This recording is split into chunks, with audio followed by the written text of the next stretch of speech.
So, hello everyone.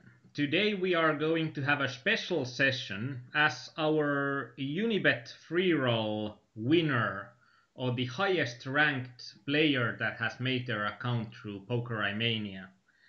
Danitah is going to be here with me today and we are going to go through 9 max hypers. Yeah, Danitah, are you still there? yeah, I'm here. So you have had a public-private coaching with Caleon before, but you Yeah, then looked through 9 Max Turbos, I think, it was no, normal speed. normal speeds. So Yeah, these are going to be completely different games. yeah, And I think it was something like 1 or 2 months ago that you had the session with Caleon. So, yeah, and lately I have learned that you are playing MTT Sit and Goes, but then you said that like this week I have only played 9 Max Hypers. So yeah. I changed my games a lot. I think. So, what games have you played and what games do you play now? So for last week, probably mostly hypers, some 45 man, and It's yeah, I played a lot of different structures.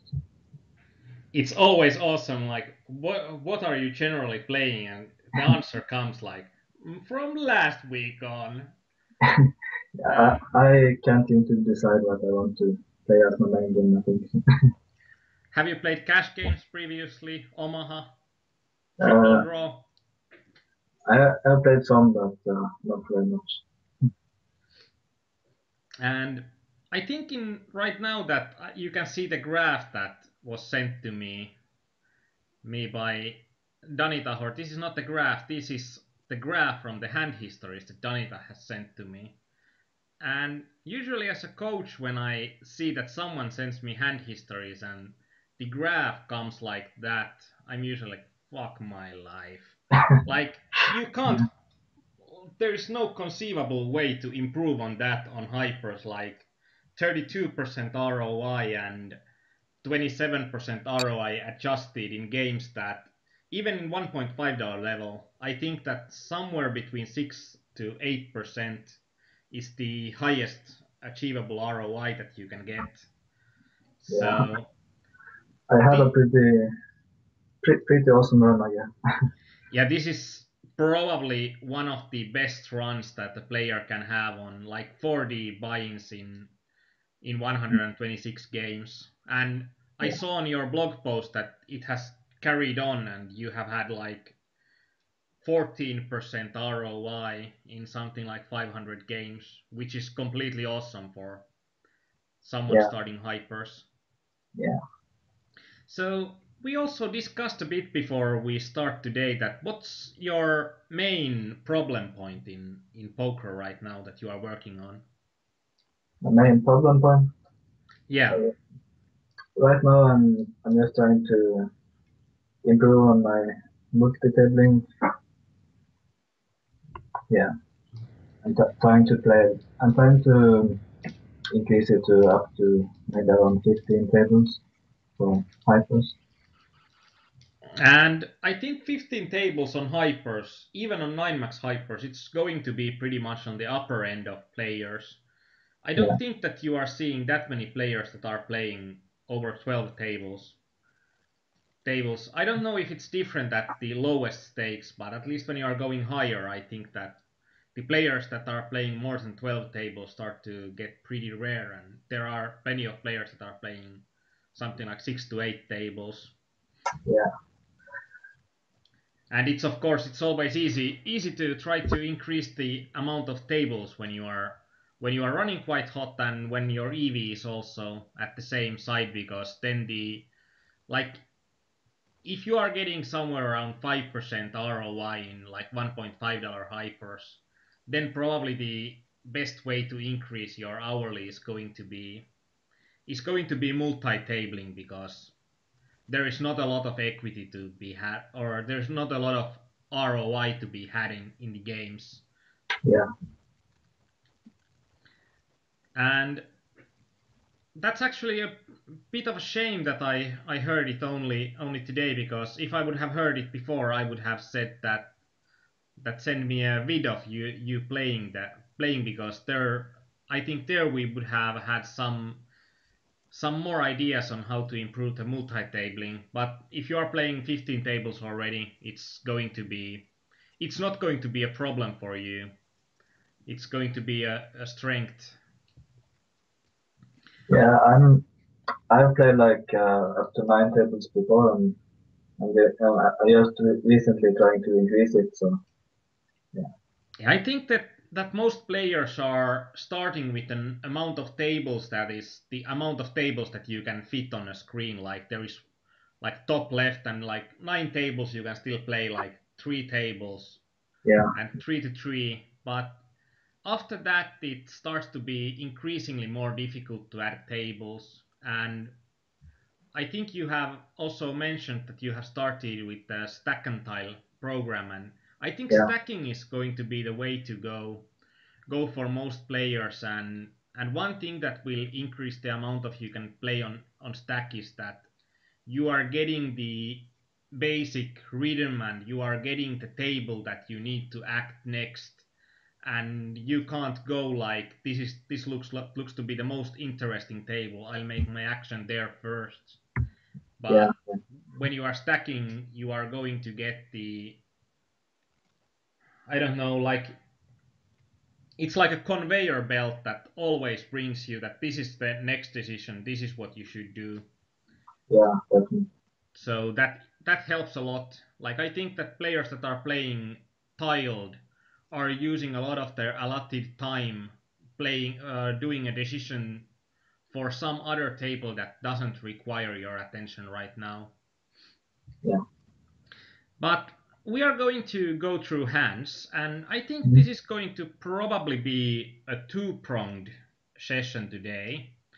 And at first we are going to go through some hands that I looked through a couple of your games, and I marked some hands that are probably good to check with Hold'em resources or something. I haven't checked them myself yet, so it's going to be interesting that is Hold'em resources agreeing with me on Yeah. some points. And then I think that the rest of the time that gets left over, we are probably going through heads up, or if you have some kind of a questions on what do you want to concentrate most, we can use it there. But I think on heads up there would be most of the easy improvements. Okay. But let's start with the hands. And I'm wondering on our chat that is anybody there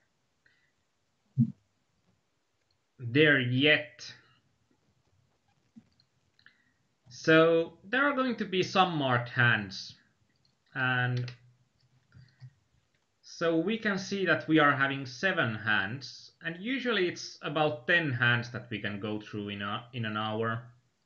Mhm. And actually now I know that what I'm missing.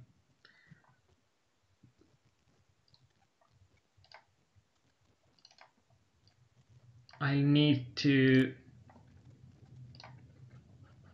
I need to get my HUD explanation here, because it always sucks using someone else's HUD, but that's something that I'm very comfortable with. So that's why we are going to look through it, and we are not going to have a lot of hands. Like these are hands from only 126 games, so there is not a lot of HUD stats on any certain player. Yeah. And there are some spots like this that we are three-handed just coming to the table.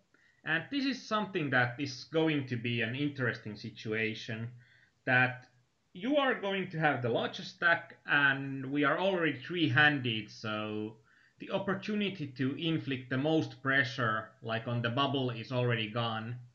But then it's going to be still, when you are three-handed you can inflict some pressure. And what do you think about this hand in general? What do you think would be the best way to approach it? Um, It will depend.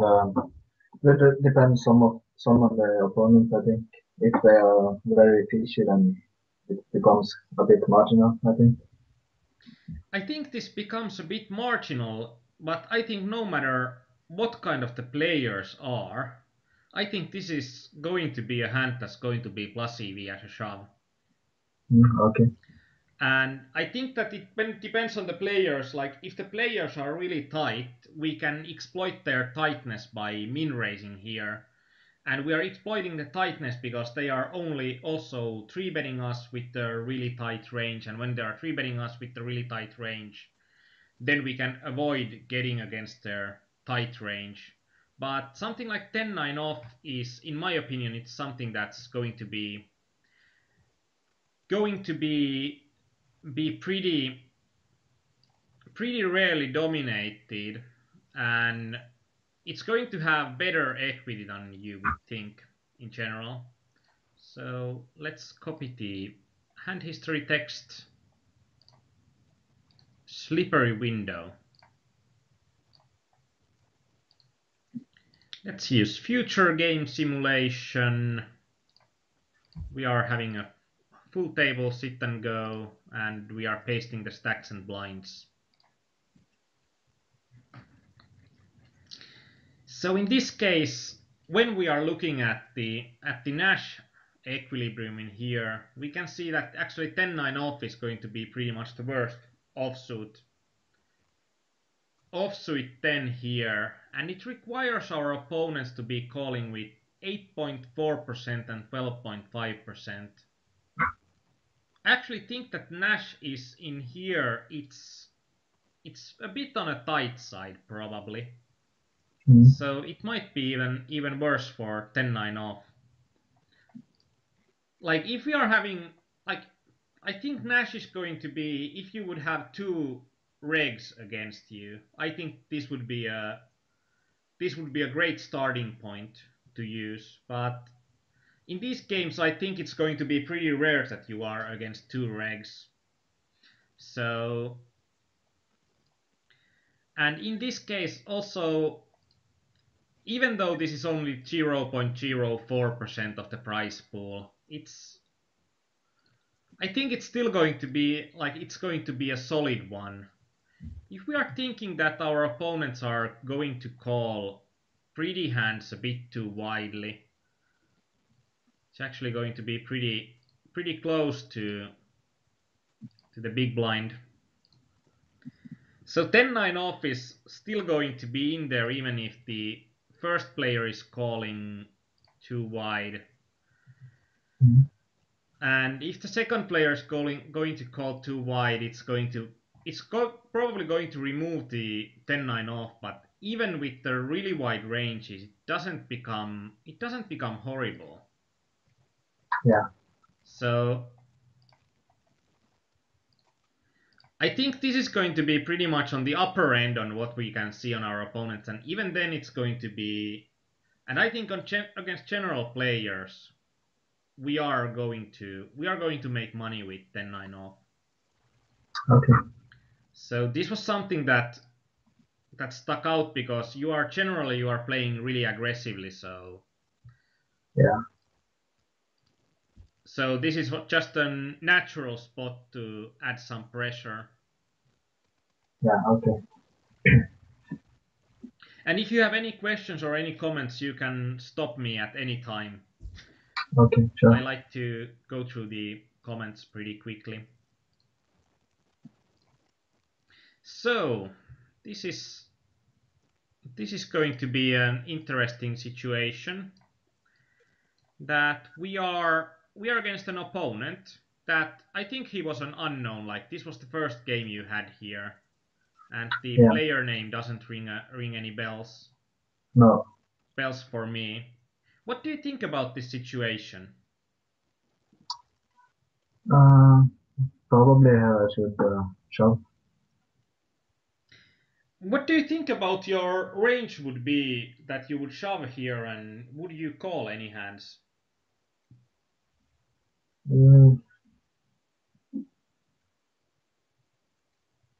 It's hard to say. Like, exactly my range, but yeah. I think this is just one of those situations. Well, let's try the other question then. Would you Mm. think about calling any hands in this situation? Usually not. What? Usually not when I'm out of position. Yeah, that's one of the good points that usually not is a good. And I don't think that this is a spot that there is pretty much any hand that I would call in here. And I'm thinking that this is generally a spot like I'm thinking a general opponent will raise something like 25% of the time, and there will be certain percentage of those raises will be shoves. Yeah. And I think that like small to medium pocket pairs that there are some hands that we are dominating, they will be shoved pretty often. Mm. But I think that there are just so many folds, and pocket fives and like pretty much any pocket pair plays pretty well against the general raiser's opening range. And I think this is going to be one of those hands that I would be pretty apt to shove like pretty much any pocket pair here against our opponent. Yeah. And this caught my eye because you were folding here. So let's go through this hand on. Yeah. I think that was a misclick because probably I thought it was like deuce five. It happens sometimes. That's something that also you should try to optimize on your PokerStars software, Yeah. that use the largest size cards and Mm. like use the big numbers and be sure that you are seeing them, and there is like the option for hold'em to use the full size cards, so when you are having the cards they are going to be as big as possible. And I think that removes a lot of those situations, like the basic card or the basic deck that's on PokerStars. The numerators are pretty small and they are on the top, like they are like from a real deck of cards. And I think the cards for computer poker are a lot better, Yeah. because computer can always deal the cards at the so they are always on the right side when you are looking at those. So Yeah. if you are not using that for playing a lot of tables, and also something that I recommend is going to be that if you are not using it yet, sit at the same position on every table. Like I have seen players that have played it pretty have played a long time and they don't have the position locked on the table, and then it just takes more time for you to find out like where am I right now on the table. Yeah. Mm. So are you using the big cards, Yeah. I'm using the big cards. and you are using that you are at the same position on Yeah. Yeah. every table? That's going to be pretty good. Mm. Let's run a quick. Actually, I probably did it a bit slowly because we could also always do the advanced hand, then next and next. UTG folds, MP folds. It was cut off that opened, I think. So let's check it. Yeah, it was cut off. And you are using Holder Resources calculator as well, I think. Yeah. So that's going to be 1 plus as well.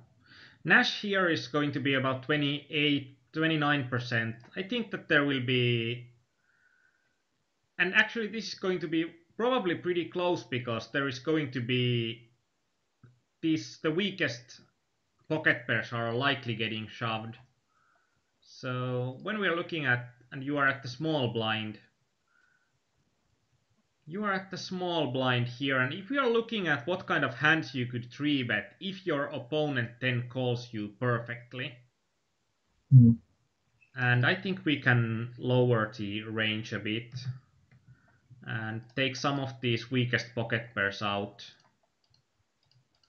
because I don't think that they are going to be in the range. And actually it was really weird range that HRC is giving us, because now it values something like king 10 off more than queen 10 off, queen 10 suited, so that's actually pretty weird. It might be that the queen 10 suited would be good enough hand to call, and then the algorithm would need to call with the queen 10 suited, and then if it would need to call with the queen 10 suited, but it's not that good of a hand in equity perspective, it's going to be better to open the weaker hands that the player is going to raise fold. And of course that does make absolutely no sense for a human player. So, but that's something like what you should expect with Hold'em resources sometimes. Yeah. That the ranges don't make sense, but there's every time there is a reason for it. Yeah. But we can see that, like my first idea, and probably yours as well, was you said that this is likely a misclick. That any pocket pair is going to be shovable in here.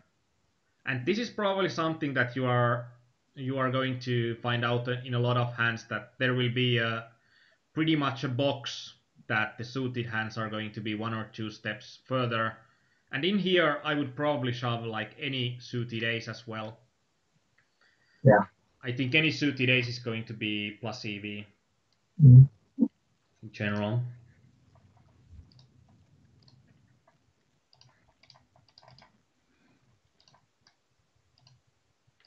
And from the same game, 2 hands from the previous situation. We are facing a situation that we are facing 2 limps already. What do you think about this situation?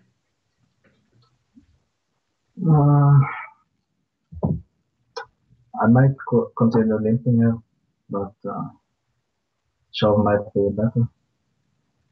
So you think the best options for you in this situation would be shove or limp? Yeah, well, it's a suit today, so it plays good in number 2 as well.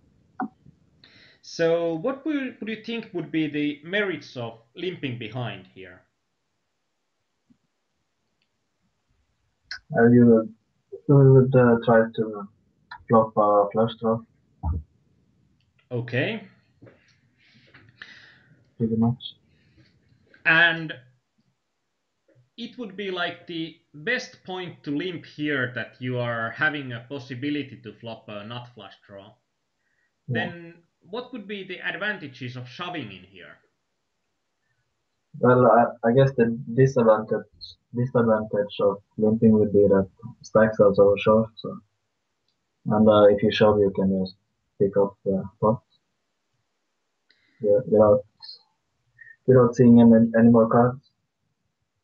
That's one point. And also there is one rule that I have talked about a few times.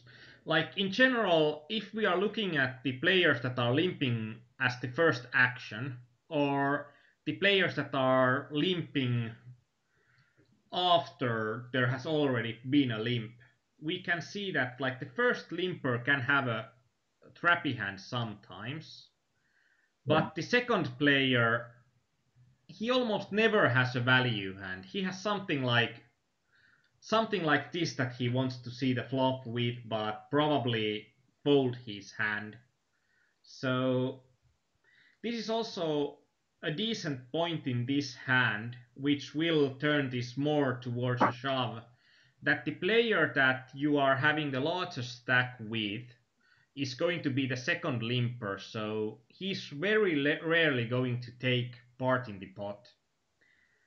And if you are just limping behind in here, the merit would be that you are not risking a lot of chips. Like if someone shoves behind, you are pretty much folding, and you are going to have you're going to have draws, but when the stack size are so low, even when you are getting your draws, it's still going to be pretty hard to play it correctly. Or like if you are hitting your draws, like getting value for it and getting priced in to draw them is going to be sometimes a pain. Probably in $1.5 games, the getting value part is not going to be that hard. And something that's going to be the advantages of shoving in here, merits of shoving, would be that the pot is already 172 chips. Yeah. That's really a sizable pot, Yeah. especially when the stack sizes are like 500 chips Yeah. for the rest of the players. Mm. So with these stack sizes, and when we know that this guy is pretty rarely having a value hand, especially when he's like 50/13, we know that he's raising sometime, but mainly he's limping. And when a guy plays like half of his hands passively, we can pretty much know that there will be crappy hands in the range. Yeah. So I think this is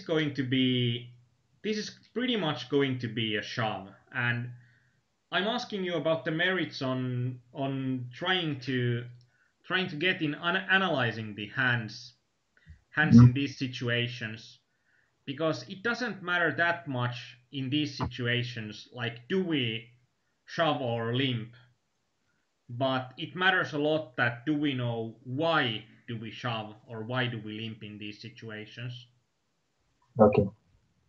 And I think shoving in here will be a lot better than limping, but those will be the two best options. I think limping is better than raising small.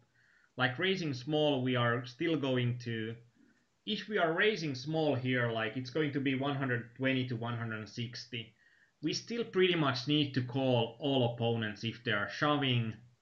So we are getting less fold equity, but we are still effectively risking all of our stack. Yeah. And folding in here, I think it's slightly better than limping, or slightly worse than limping, because then we are risking still less chips, but then we have no possibility of getting the pot, and we are still having quite a good hand. Yeah. Mm. So I think limping is better than folding and way better than raising small. And Yeah. Okay. this is going to be actually good that we are getting players that are, if we are calling here, that we are getting players that are just flat calling, because then we can realize our equity against the Yeah. larger pool of players. Mm.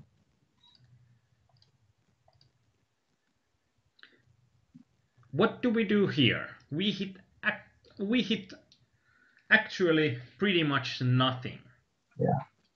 And we have four opponents, so there's no reason to that. Yeah, this is going to be just the strategy is going to be to check for the showdown. Yeah. And we can't check, and there is an opponent that check raises.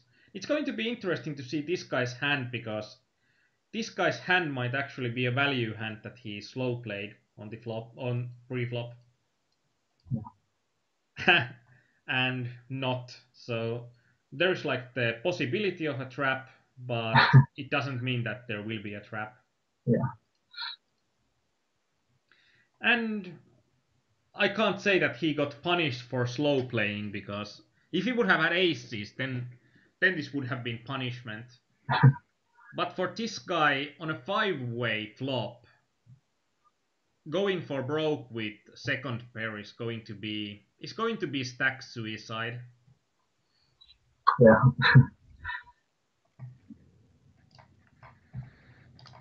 Mm.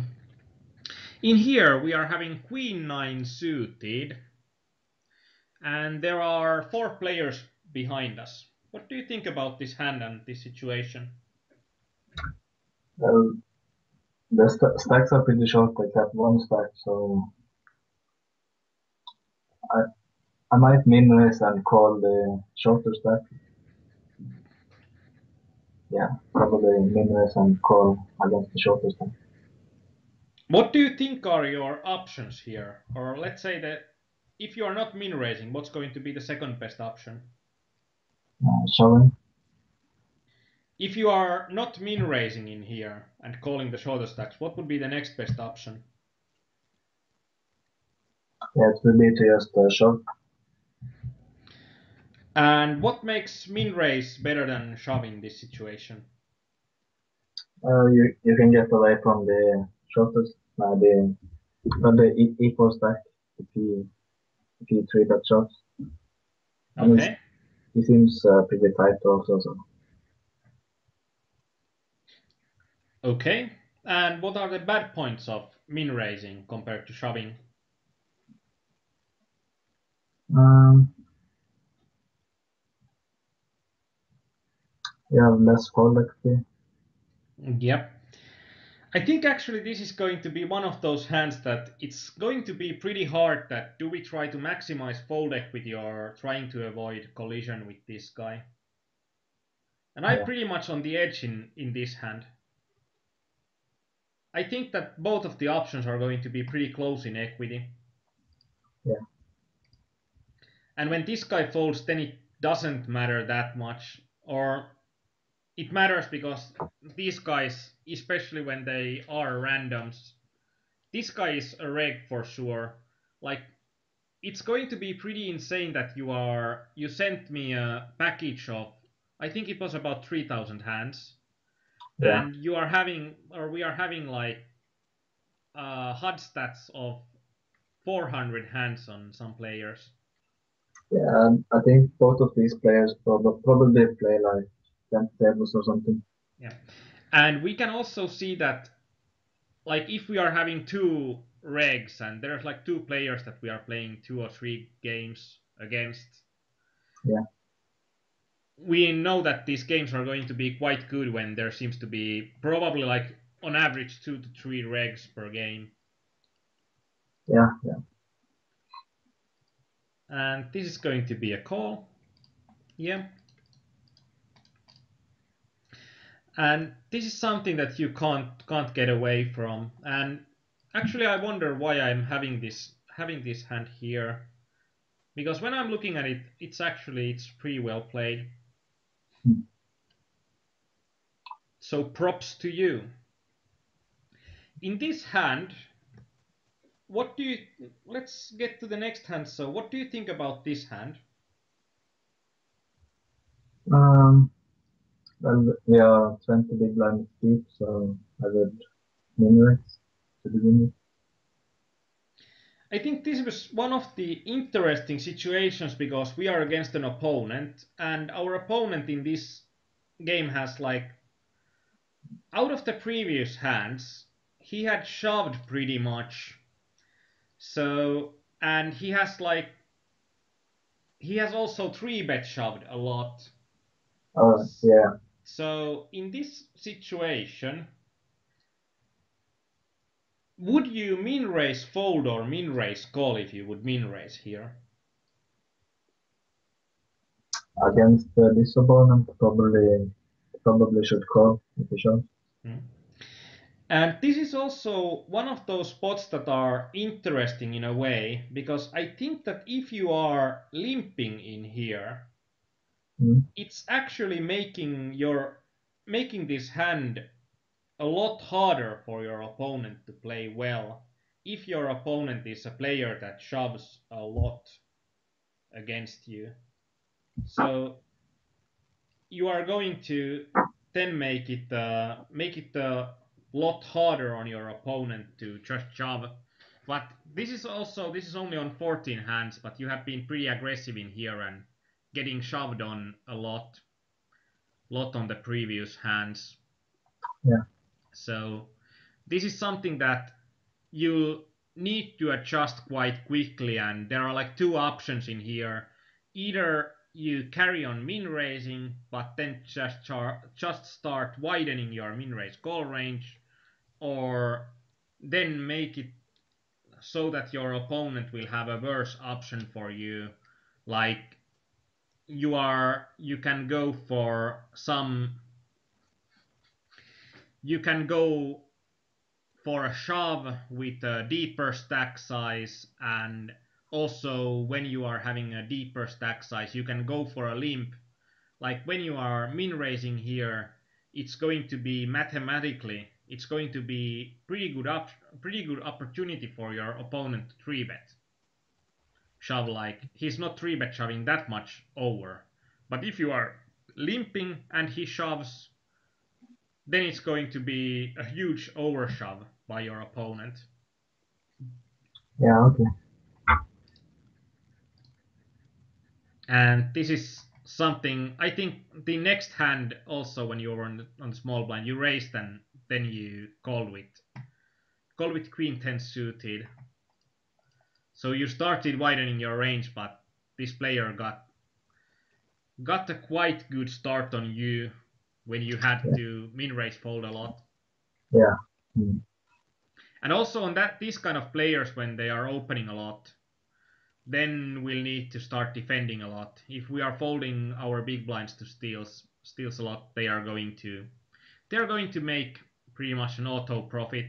And in these 9 max hypers, it's still going to be, or it's going to be probably even more important to defend and attack more, because there are going to be antes in play.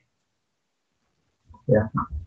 And when there are antes in play, it's changing the game a bit. Like it makes, like when there are antes in play in here, it makes like there's 20 chips more in play. So, and we can see here also that we can pretty much use the anti-adjusted big blind and use our, or adjust our shove Yeah. and calling ranges based on that. Yeah. You are you using the Nash push fold Nash heads up equilibrium Yeah. tables? Yeah. I'm using it. Yeah, those are going to be a good baseline, and there will be some spots that you can. There are going to be spots that mainly there are going to be spots that you can shove even wider when you are on the pusher side, and also when your opponents are not shoving that wide, there will be options of not options that you shouldn't probably call as wide as the Nash ranges are saying, because most of your opponents are not. Yeah. Mm. In here, your opponent raises for 300 chips. We are having pocket sixes. What do we do? Um, it's a really good hand to see that shove, I think. But when you make it 2x, I'm a bit worried. I don't actually think that. When we are heads up with about 15 big blinds, Mm. I don't actually think that we can fold pocket sixes ever.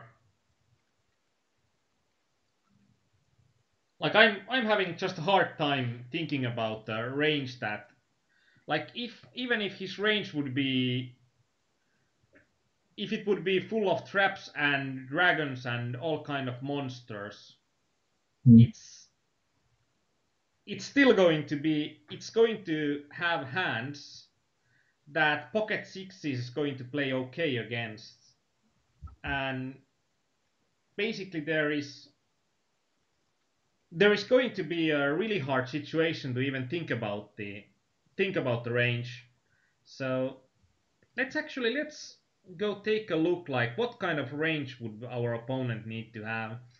I'm thinking like if he has something like only ace jack off and better cards, it's going to be plus EV to just go for it. Yeah, I'm not really sure why I folded that, but I think I would. Now that I'm seeing the hand, I think I would shove all the time. But it might be that I had some bad beat or something, and I was just imagining the worst scenario. I actually say that you can't think like that, because I Yeah, have seen your graph, and every viewer has seen your graph during these sessions, so you pretty much can't say that I had so bad beats, so I was completely crushed by. Yeah, that's So good. I don't allow you to use that explanation. Like, if you would have lost the same amount, then we could have some comfort to you in these situations. But now it's going to be all whip. So so let's see. Like the basic ranges in here would be that the opponent would open 61%, and then you could shove 41%, and opponent could call 37%. And this is actually one of the situations that we are having weird Hold'em resources ranges again. Like, we are having a lot of unprofitable opens in here. And actually we can edit this range, and we can select by edge. So we can like have only him play the profitable hands. So let's try to see how it changes things. And if he plays only profitable hands, his equity goes down. And this is because then you don't have to 3-bet as much, and then he'll need to fold some of those hands that were plus EV. Because your range is going to be stronger, so this is going to be once again a situation that you are going to need to click your brain into a bit of a different mode. Yeah. In here, like, pocket sixes would be still pretty profitable. So let's go even deeper. And with Totem resources, one of the nice hotkeys in here is that if you're pressing Control and then clicking on a hand, actually it's Shift and clicking a hand. Let's actually test it. Where can we test it? Control is selecting the rows, but yeah, that's what I was looking for. So let's remove all the hands, and then when I'm pressing Shift and clicking on a certain hand, it gets that hand and every hand that's better than that. Okay. So this is this is going to be quite a cool shortcut for you if you are thinking like, my opponent his worst hand is going to be something like Ace-Jack off. So what does it matter, or what would his rest of his range be? Yeah. And against the 7% range, pocket sixes would be break even. That's actually going to be... That wasn't meant to be. That was just a bit of a mental mathematics on how many combinations in his range would be that would dominate you, and how many combinations there would be that you are flipping against. But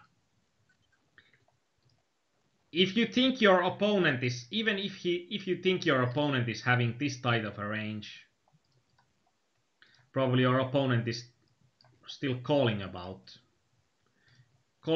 all of those, so then probably pocket sixes gets to be a pretty horrible. Let's add a few hands. So what do we require? And now we need to unlock both of these hands to get back to the Nash situation. And this was because the ranges were getting pretty wonky. So let's try to ace-8 off and better. This is still going to be pretty strong range, I think.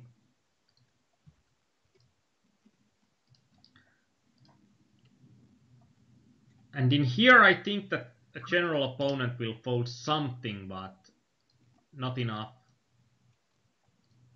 And then pocket sixes would be about break even, but these kind of ranges, you can see that how tight your opponent needs to be. Yeah. And this is probably like, I don't believe a single second that an opponent would 3x with such a trappy and such a tight range. I think that they are going to play a lot wider, and pocket sixes is going to probably make close to 1% against the real range of our opponent, especially when he's a random. Like, one of the best ways to spot a random in a hyper sit and go, in my opinion, is to see which players are opening 3x early on. And why that's a surefire way to spot a player that probably is a random in these games is that the effective stack sizes are going to be so low all the time in these games that it pretty rarely makes any sense of going higher than a min raise when you open. So then you are getting pretty good risk to reward ratio, and you can open a lot more compared to if you are opening to 3x. Then pretty much every time, or not every time, but you need to call them more often when your opponents are re-raising. Yeah. And this is also one of those hands. 6-5 off, we are against a reg. Heads up, what do we do? 6-5. I'm not. I think it's a matchup. Not entirely sure. What does your Nash range plot, or what does it say? I don't have it right now, so I can't see. It's going to be that this is going to be a Nash shove. Yeah. And in general, if your opponent is like this Quintiax has been against you, that he has folded his big blind 9 out of 10 times, I'm thinking that, wow, this guy is not calling Nash. Yeah. So in this spot, I would probably shove any two. Unless or until this guy's stats are going to get higher. And I think 6-5 off, especially when it's a Nash shove, it's going to be very profitable to shove here. Yeah. And I'm a bit surprised. We have already gone through the hands that I have marked for the day. So then it's going to be a time that we are going to get more hands. And I think that, like, first off, we are going to start with some of the heads up hands. And this is a surprise because I thought that in general the hands are going to generate quite a lot of discussion, or like in general going through 7 hands is going to take more than half an hour. So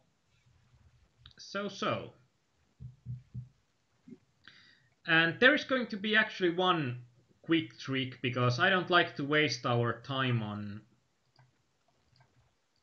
And pre-flop, the stack size big blinds between 0.1 to 100. And what does this do when we are going to remove the hands that our effective stack size is between 0.1 and 100?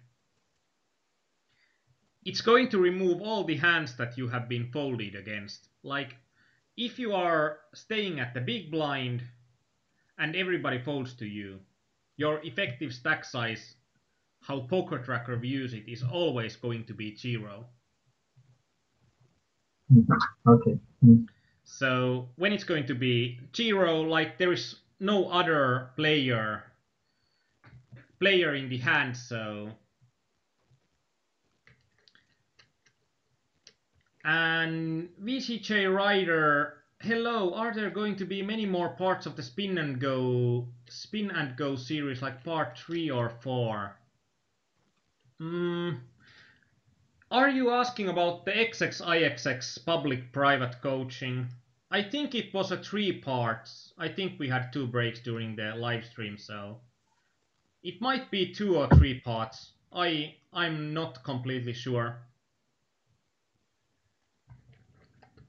If there has been published some other video in between, then it's going to be only 2 parts.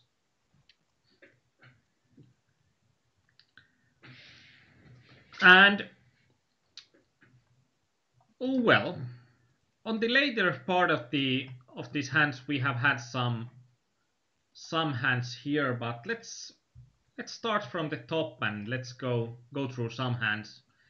And what I'm likely seeing in here in these hands, I'm probably going to see, or what I'm thinking that I'm seeing here is that you are probably not defending enough against a small raise, and also on the other side you are probably folding a bit too much on your small blinds. Okay. Mm. VGH Rider asked also on Twitch that will you do more spin and go streams like the one you did when the spins first launched? I'm probably doing some spin and go streams later on.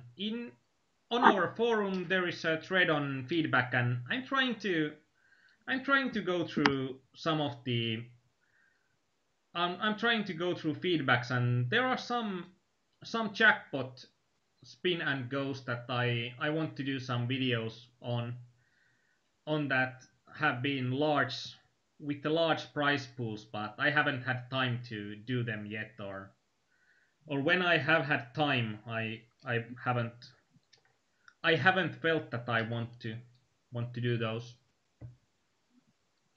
But on our forum, I'm pretty much doing this stuff that people are asking me as a feedback, and like the XXIXX public private coaching is something that people like Danitah can take the public private coaching, and we are going to go through the game type that they wanna go through.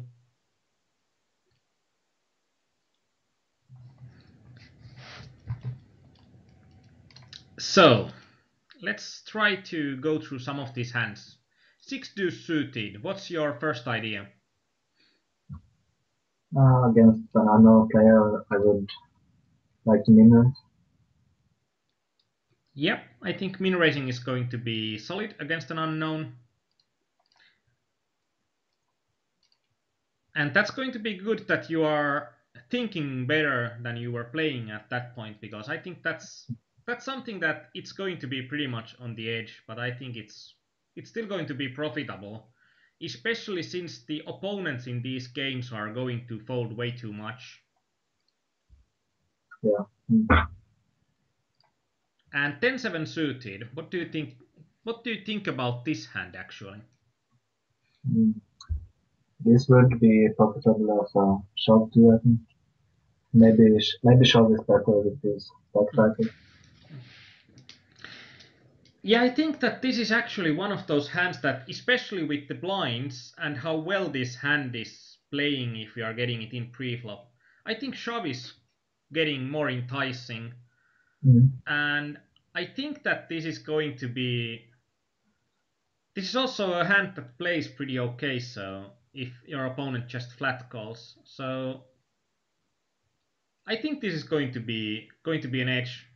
As long as this hand is played, it's going to be okay. I think with 11 effective big blinds, probably shove is going to be better. Mm. But it's not by a huge amount. The same guy, and he has folded like pretty much all of his own small blinds, so we can only see your hands.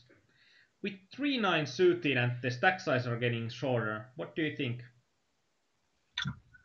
I'm not sure if we can shove like any two cards here. I think we can something like 3-9 suited. It's not going to be a Nash shove, but I think it's going to be profitable. And also I think one option would be still to min raise here and fold to your opponent shoving, especially against a more passive opponent. It's going to be okay. Yeah. And one other option would be to limp this kind of a hand, that then we don't then we don't give out too many chips, especially if your opponent is defending a lot. It's it still might be profitable to limp this kind of a hand, but I think against this player that has folded a lot of his own big blinds or own small blinds, I think that min raising is probably going to be optimal here because he's folding too much to a raise. Yeah.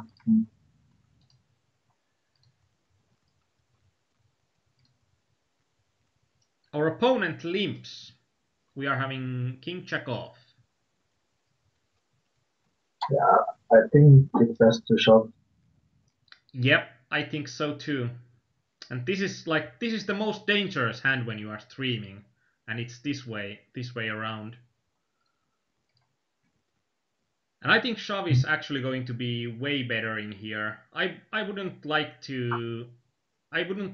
going with a cheesy move in here because I think that we want to have situations with, or if we want to go for a small bet, we would like to go with a more of a value hand, and the hand that will hit a hand that will hit the board better. Like it would be better if it would be suited, but in general we want to do something like ace jack suited or tens plus or actually jacks plus probably. So if we are going for a small bet, we like to have a really of a value hand with this sort of stack. Yeah, I would like to think the same. And there's more comments on the Twitch chat. Yeah, I think that we are going back to spin and goes later on, especially since like I did the video like I think 2 or 3 days after they had been published that I had played something like 500 to 1,000 of those games before the first stream. And I think the strategy that I'm using has also changed quite a lot from the first videos. And actually, on the public private coaching with XXIXX, you can see a more recent strategy.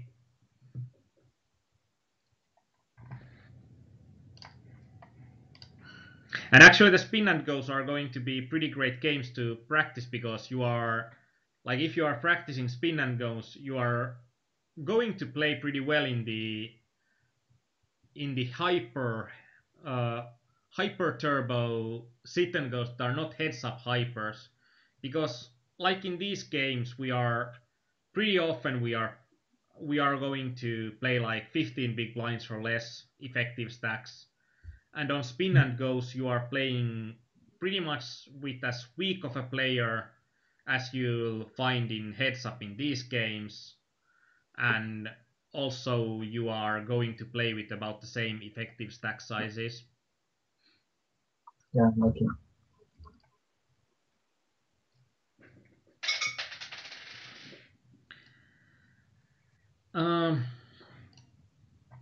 Then there is another interesting hand. So what do you think about this?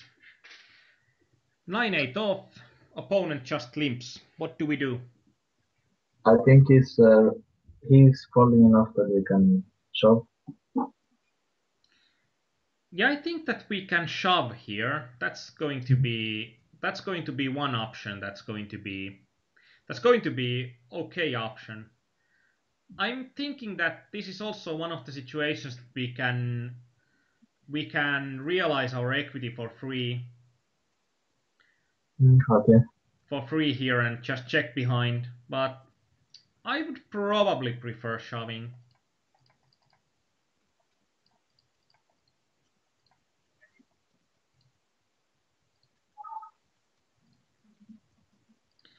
And something like 9 deuce off, we had the previous hand that our opponent then limp calls. And with ace deuce off, and that's going to be one of those horrible limp calls for your opponent. But then you'll know that your opponent is also limping with value hands. So when we know that, and then our stack sizes are increasing a bit, or the effective stack size is increasing a bit, What do we do with 9 deuce suited? Uh, Probably we can try to steal with any two cards there. And Yeah, I think with these stack sizes and with an opponent that's as tight as the Beniao has been, this is going to be a great spot to shove with, or not shove, but steal with any two cards. And this is still like it's top 80% or top 75% of hands, so it's mm, not even the crappiest possible. yeah, But I think like in here we can see that there are quite a few hands that we pretty much could open against an opponent that's. And I think this is also one of those situations that we are going to get ourselves in when we are increasing the amount of games we play, because in general the easiest option we can do for a hand is to fold. yeah, So that's something to take into account when you are increasing the amount of tables. You are probably also, even if you are not trying to, you are probably making your game a bit more passive, and you are not fighting for pots as much as you used to. And that's actually one of the hardest stuff to when you are increasing your tables to keep the aggression level that's the most profitable. yeah. I think so too.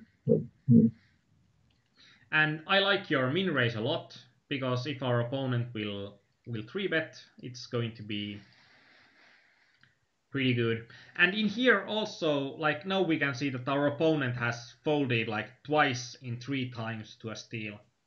But one of the main points that we have only 3 points of him folding is that we haven't opened that many hands. yeah, And this is generally what I do in these games when I'm getting to heads up.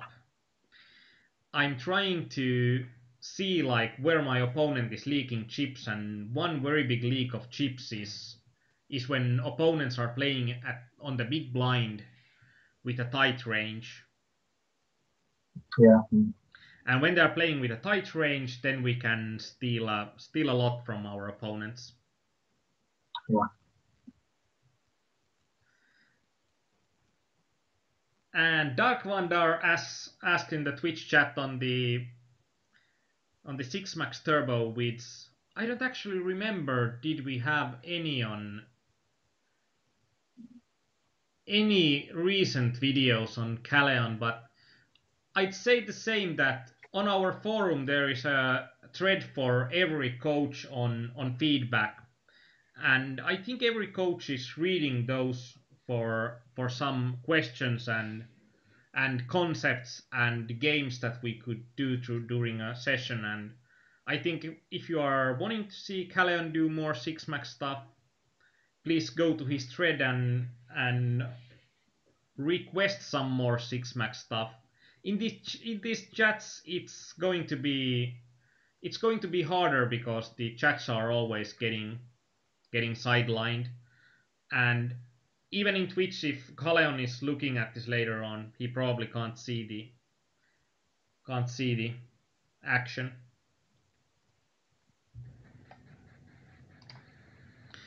Opponent just limps. What do we do with 9-5 off? We check back. Yep. We are thankful for our opponent for giving us a chance to realize some of the equity in this hand. And we are realizing probably quite a lot of that equity right now. Okay, we are out of position and our opponent has limped and we are hitting top pair. What do we do now? Well, if he's aggressive, we can check to him, but if if our opponent probably is going to check back, then I like betting ourselves. I think it makes sense. Like if your opponent had raised and you would have defended with a solid hand like 9-5 then in these situations I would like a check more. But during, like, this is going to be a dangerous flop and your opponent has limped, so it increases the likelihood that he just checks back. So I like a bet here and trying to grow the pot and also trying to deny our opponent some of the equity, because there are a lot of hands that will have equity here. Yeah.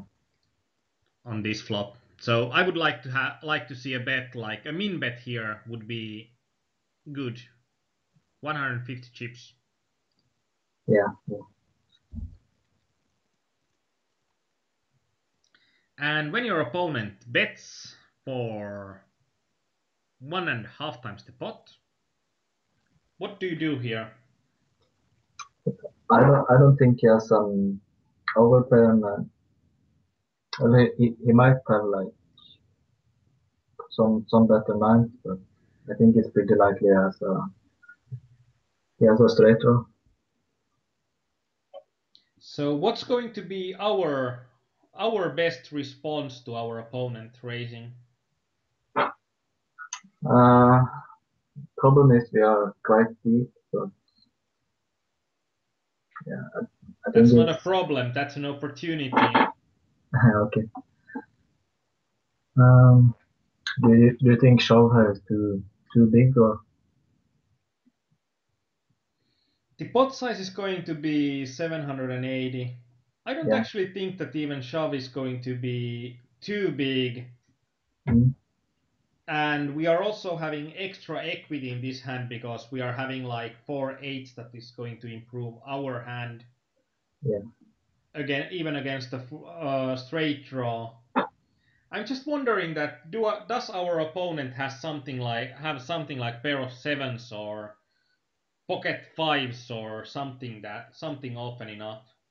That's going to be my question in here.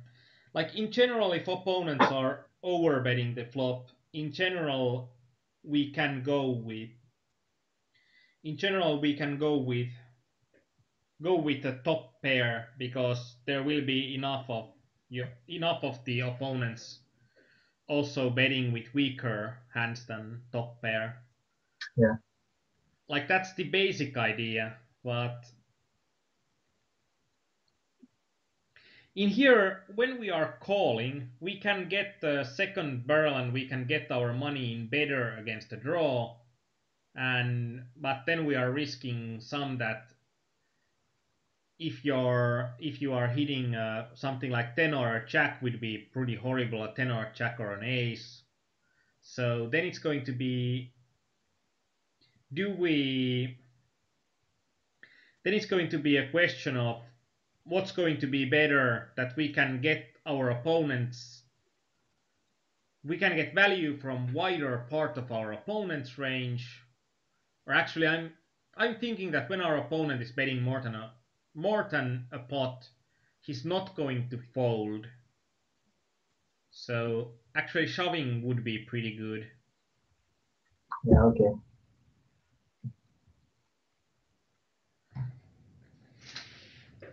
And the problem with the shove is in general in these kind of situations that we are going to isolate ourselves against the better part of our villain's range. Yeah, And you have shoved, so I think this is pretty well played. And we can see what your opponent has here. He limps with pocket jacks yeah, and then overbets the pretty much the only or the only safe flops for him. yeah, That's going to hurt a bit, but when your opponent is only limping with pocket jacks, it's going to be quite a good situation for you because then you can realize your equity with weaker hands. mm, I think right now we could go for a slight break and then come back for the second part of the session. okay. I'm thinking something like about 9 minutes, if it's okay for you. Sure, that's okay. Okay, so we are going to take about a 9 minute break, Yeah, and we are going to come back after that.